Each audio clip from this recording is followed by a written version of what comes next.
Shri Narendra Damodar Das Modi 30 cabinet അംഗങ്ങൾ, സ്വതന്ത്ര ചുമതലയുള്ള 5 സഹമന്ത്രിമാർ, 36 കേന്ദ്ര സഹമന്ത്രിമാർ എന്നിവരാണ് സത്യപ്രതിജ്ഞ ചെയ്ത് അധികാരമേറ്റത്.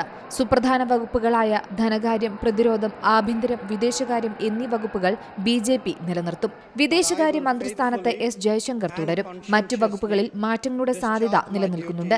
ഘടകകക്ഷികൾക്ക് 5 ക്യാബിനറ്റ് പദവികളാണ് നൽകിയിരിക്കുന്നത്.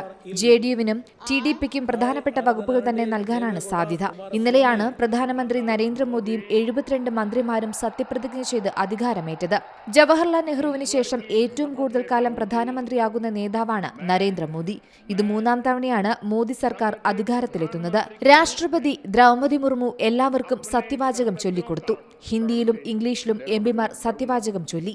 മോദിക്ക് ശേഷം 2ാമതായി രാജ്നാഥ് സിംഗും 3ാമതായി അമിത്ഷായും സത്യപ്രതിജ്ഞ ചെയ്തു. 2019 നിന്ന് വ്യത്യസ്തമായി സഖ്യമന്ത്രിസഭയാണ് ഇത്തവണ അധികാരത്തിലേറിയിരിക്കുന്നത്.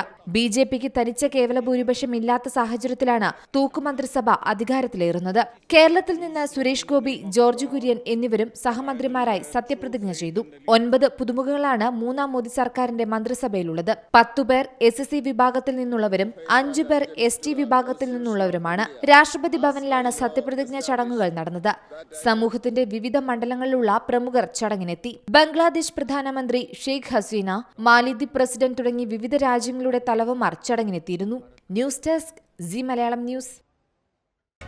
പുതിയ വാർത്തകളും വിശേഷങ്ങളും ഇനി വിരൽ തുമ്പിൽ. എല്ലാ ഡിജിറ്റൽ പ്ലാറ്റ്ഫോമുകളിലും ഇപ്പോൾ സി മലയാളം ന്യൂസ് ലഭ്യം.